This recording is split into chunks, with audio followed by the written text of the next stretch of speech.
Hello po. God bless us all po. To God be the glory. Always be steadfast in your faith to our Creator. Part 2 po ng Season 18, What is Written Truly Happen. Thank you so much po sa lahat ng magtatapos ng content ko na to. Sa lahat po ng makakakita ng content ko na to. Samot dalangin ko po na sana po pagtyagaan nyo po sanang tapusin.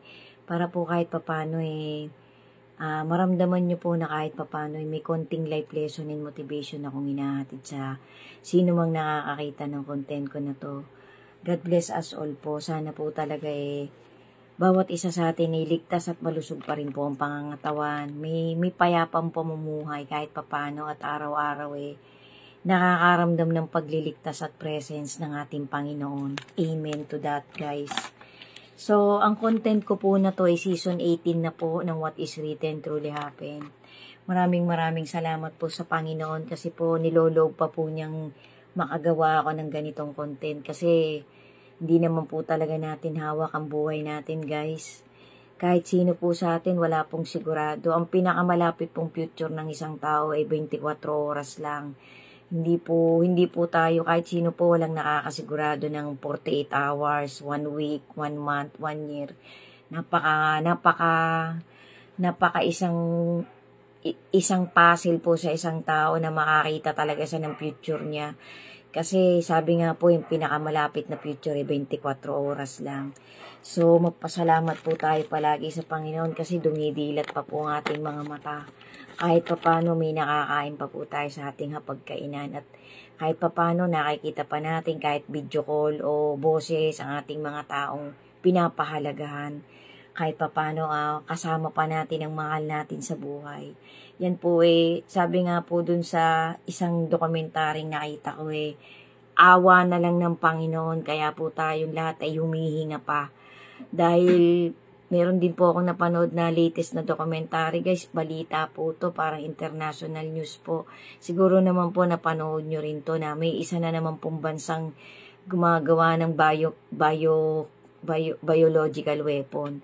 So yan po legit o hindi, nakaka-alarma po. Kasi sabi nga po ang mga malalaking bansa po, ang pinaghahandaan po nila puro giyera.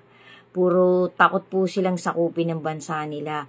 Although malakas ng bansa nila, mayaman na ang bansa nila, pero mababalitaan po natin bigla-bigla na lang ang mga mamamayan sa isang bansang ito umaalis.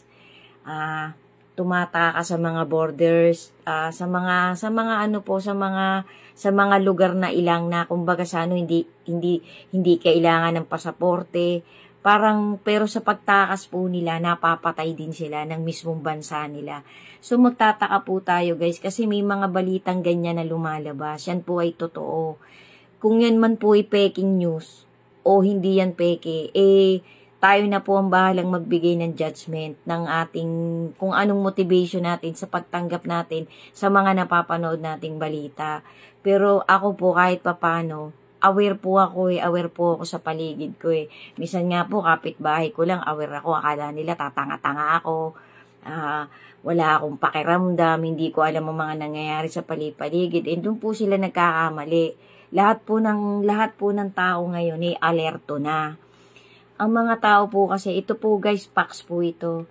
Kapag ka po talaga tayo mararamdaman natin ang presence ng Panginoon. Kahit po tayo minamak ng kapitbahay natin o mismong kamag-anak natin, wag po tayong mag-alala, ipagpasa Diyos na lang po natin. Kasi kung ano man pong masamang ibinabato sa ating energy, kung ano mang masamang ichinichismi sa atin, lahat po yan babalik dun sa mga taong ganun. Kasi sabi nga po kapag kabutihan ang hinahangad mo sa kahit kanino, kamag-anak mo, mga kaibigan mo man o ibang tao, wala akong dapat ikabahala. Walang mangyayaring masama sa'yo. Malagi, sabi nga po, 1,000 man ang nasa harapan mong kalaban mo. Kahit isang sugat sa balat mo, hindi ipapahintulot ng Panginoon. Kapag nakikita ng Panginoon kung anong motibo mo. Yan po ay facts. Yan po ay totoo. Kahit po yung matuwid na mga ngaral ng generation natin na to, matutuwid na pastor. Yan po din ang kanilang motivation itinatawid sa kapwa nila. Kasi totoo po, ang Panginoon po ay hindi nagsisinungaling. Kung ano po yung sinalita niya, langit at lupa ay lilipas, pero yung salita pong nanggaling sa Panginoon, dinagdagan man niya no binawasan ng naglipat-lipat ng salin-salin ng salita ng Panginoon, mananatili pa rin po yung totoo, kung ano yung totoong sinalita ng Panginoon. Kasi sabi nga po kahit isang kudlit ng kanyang salita o period, hindi yan mawawala o mababawasan. Loloobin ng Panginoong magkatotoo kasi sinalita niya po yun. Sabi nga, kung anong itinanim mo, aanihin mo din. Minsan nga po, sabi nga po nung isang eldest kong kapatid pati po ng mga pastor, let our Creator fight your battles. Tapos ang karma nga daw po, digital na ngayon. Totoo po yan. Subok na subok ko na rin po yan sa buhay ko. Minsan po, hindi nila alam na u-offend nila yung kamag-anak nila. Later on, may nangyayari po siya ng offend sa'yo. Ganun po yun, totoo po yan, guys. Kasi, ang tao po kapag nananahimik, hindi gumaganti, kahit nasasaktan na siya, garapalan siyang sinisiraan, sinasaktan, patalikod siyang sinasaksak, tinitira. Ang Panginoon po hindi natutulog.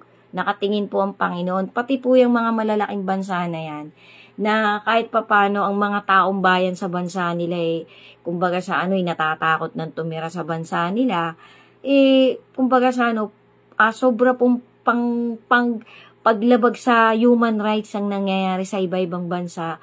Pati po yung mga, kumbaga sa sinasabuhay nilang pagiging isang Kristiyano, pinipersecute po sila.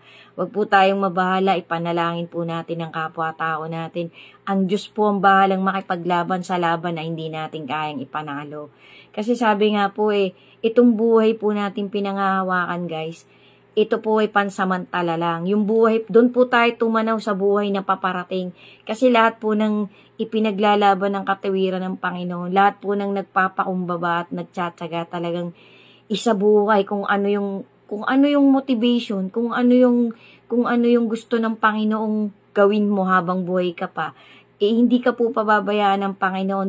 Kung dito man sa lupang ito'y aping-api ka, pagdating dun sa buhay talagang bibigyan ng justice lahat ng Panginoon ng kaapihang ginawa sa'yo.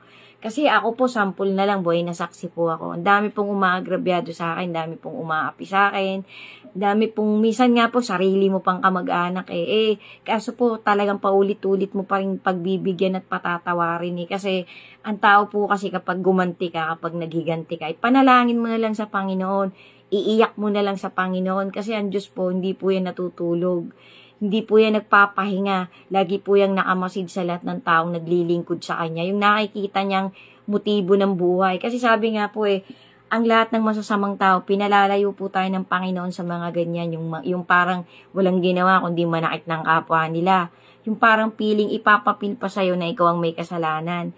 Wag po tayo mag-alala sa mga ganong klaseng tao. Pati po yung mga malalakas na bansa na walang iniim kundi para pong sila po yung sasakop sa mga mahihinang bansa, ipagpasa Diyos po natin ang laban natin. Kasi ito pong bansa natin, mahal po ito ng Panginoon. Kasi ang mga tao po dito sa bansa natin, karamihan po dito, para po sa akin, sa estimate ko po, sa POV ko po, sa sarili ko pong discretion, more than 80% po ang mga may takot na tao dito sa bansa natin.